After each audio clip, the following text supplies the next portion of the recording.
இப்போது நம்மை வம்புக்கு இழுக்கக்கூடிய ஒரு ஆட்சி, ஒன்றிய ஆட்சி, காவி ஆட்சி, மத்தியிலே இருக்கிற ஆட்சி, தூங்காதே எங்களோடு எடுத்து நெல் என்று சொல்வதற்காக திணிப்பின் மூலமாக தங்களுடைய முடிவுரையை எழுதக்கூடிய ஒரு ஆட்சி இப்போது தயாராக வந்திருக்கிற நேரத்தில் இந்த கண்டன ஆர்ப்பாட்ட கூட்டத்தில் ஒரு மாறுதலை நீங்கள் தெளிவாக குறித்துக் கொள்ள வேண்டும். அனைத்து தோழர்கள் இங்கே அமைச்சர்கள் இருக்கிறார்கள், நாடாளுமன்ற உறுப்பினர்கள் இருக்கிறார்கள், கட்சி தலைவர்கள் இருக்கிறார்கள், போராட்ட களத்தையே வாழ்வை நம்பிக்கொண்டிருக்கிற எண்ணற்ற தோழர்கள் இங்கே இருக்கிறார்கள்.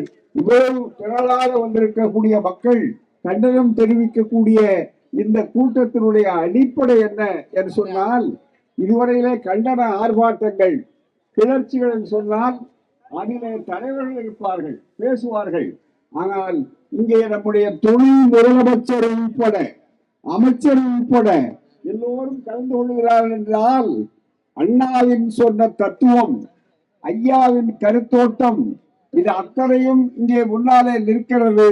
இந்த திணிப்பை எதிர்க்கின்ற கண்டனத்தை சொல்லுகின்ற இந்த கட்டத்திலே என்ன சொன்னால், அவர்கள் மிரட்டி பார்க்கலாம் நினைக்கிறார்கள், இந்த ஆட்சியை கொஞ்சம் உறுத்தி பார்க்கலாம் நினைக்கிறார்கள், நிதியை தராமல் நாங்கள் கொஞ்சம் இழுத்து பார்த்தால் இவர்கள் வழிக்கு வருவார்களா நினைக்கிறார்கள்.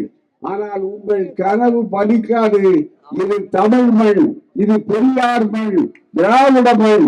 இந்த மண் உரிமை முழக்கத்தை சொல்லக்கூடிய மண் என்ற காரணத்தால் தான் இங்கே எங்கள் துணை முதலமைச்சரிலிருந்து அமைச்சர்கள் இந்த போராட்ட களத்திலே இருக்கிறார்கள். இந்த தத்துவத்தை இந்த மேடையை பேச வேண்டிய அவசியம் கிடையாது. இந்த மேடையுடைய அமைப்பை இங்கே அமர்ந்திருக்கிறவர்கள், கலந்து கொண்டிருக்கிற தலைவர்களை பார்த்தாலே உங்களுக்கு தெளிவாக தெரியும்.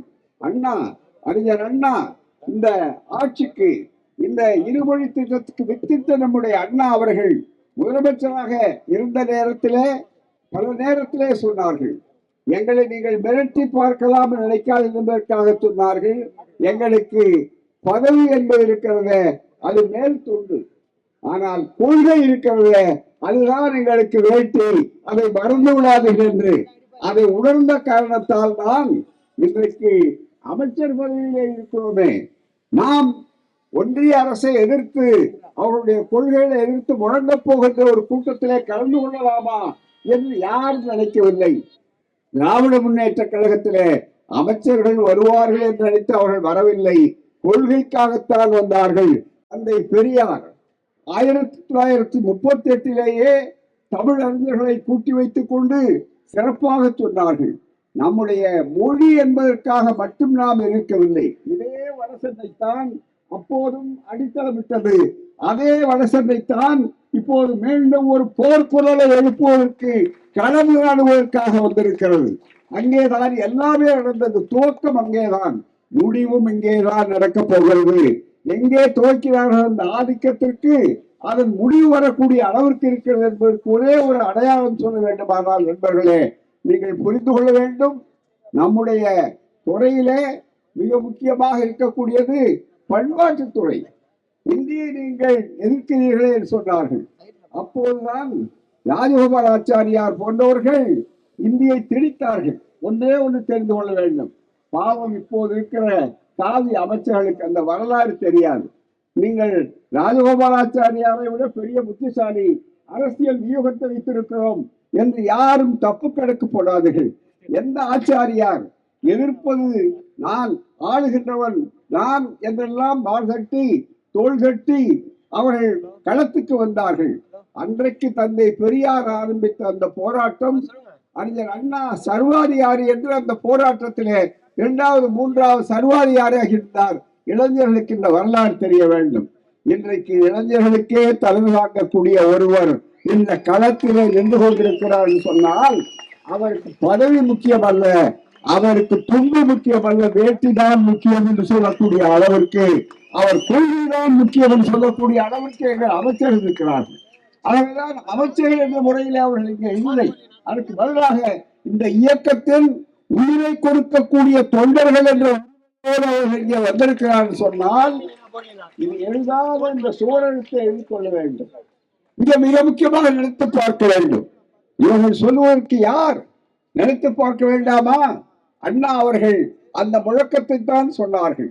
அங்கே 1938 நடந்ததிலிருந்து வரலாறு உண்டு. இந்த வரலாற்றை அவர்களுக்கு புரிந்து கொள்ள முடியாது. ராஜகோபாலாச்சாரியார் அன்றைக்கு தெரிவித்தார். ஆனால் இந்த இயக்கம் ஒருபோதும் தோற்காது, வெற்றி பெற்றே தீர்வு என்பதற்கு அடையாளம் என்ன நண்பர்களே? ஒன்றே ஒன்று வரலாற்று சொல்லுகிறேன். மற்ற நண்பர்கள் தலைவர்கள் இங்கே சொன்னார்கள்.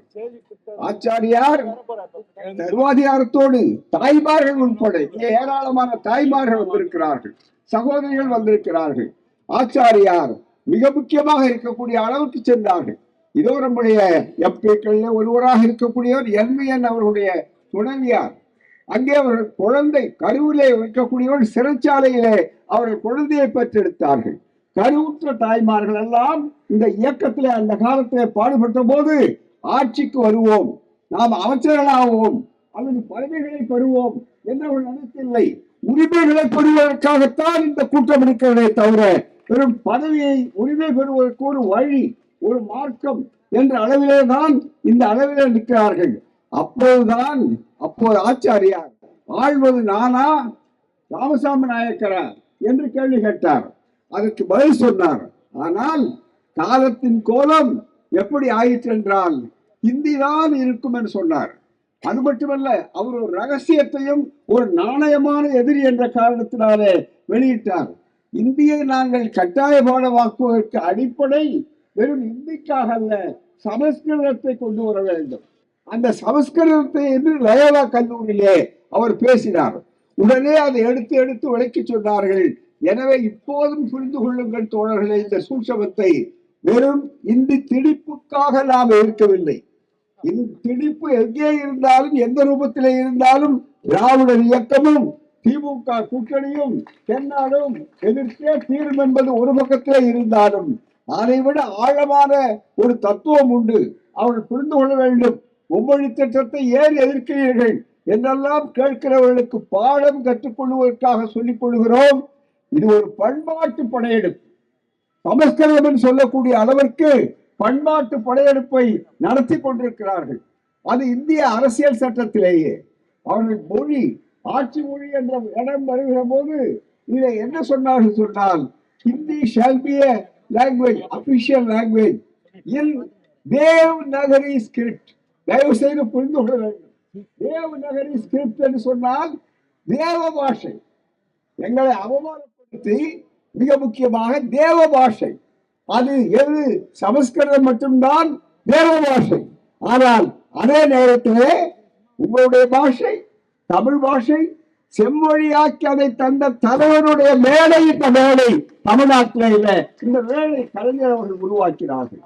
அப்படிப்பட்ட தமிழை செம்மொழியை நீச்ச பாஷை, இன்னமும் நீச்ச பாஷை என்று சொல்ற நேரத்தில் அது தேவ பாஷை, இது நீச்சர்கள் பாஷை என்று சொன்னார்கள். ரெண்டு பாஷைக்கிடமில்லை, அதற்குத்தான் இடம் சொல்லி கோயிலுக்குள்ளே விட்டவர் இங்கே பக்கத்தில் நின்று கொண்டிருக்கிறார். அங்கேதான் ஒரு கடவுளுக்கு தமிழ் புரியாதா என்று கேட்ட இடத்திலே இதை இருக்கிறோம் சாதனை செய்த ஆட்சி. எனவே தத்துவங்களை கொள்கைகளை நடைமுறைப்படுத்துகின்ற ஆட்சி.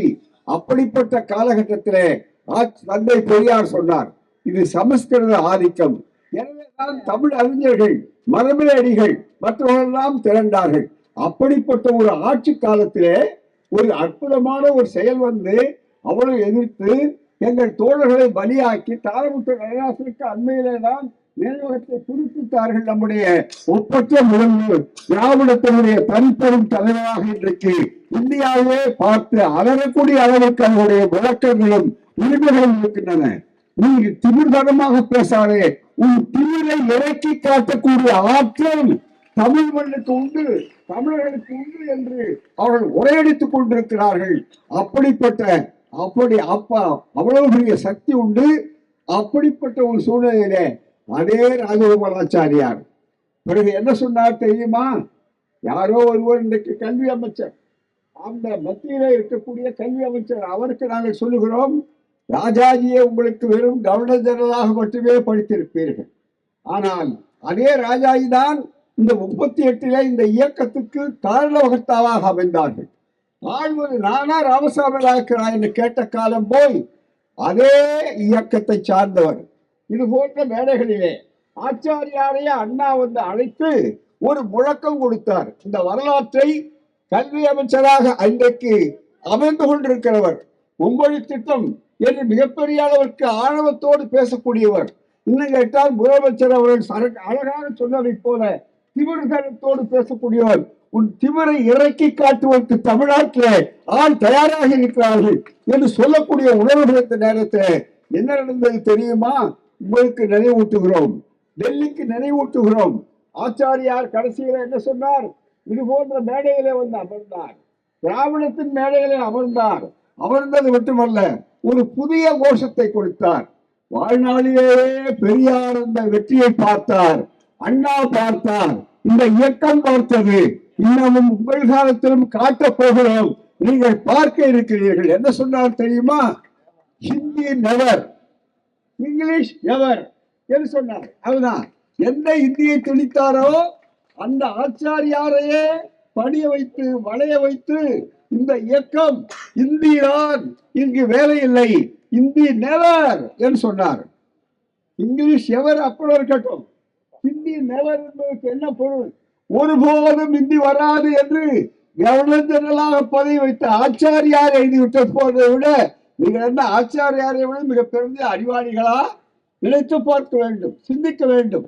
எனவே இந்த மேடை வெறும் அலங்கார மேடை அல்ல, அறைகூவல் மேடை. இந்த இடத்திலே நன்றாக நீங்கள் சிந்தித்து பார்க்க வேண்டும்.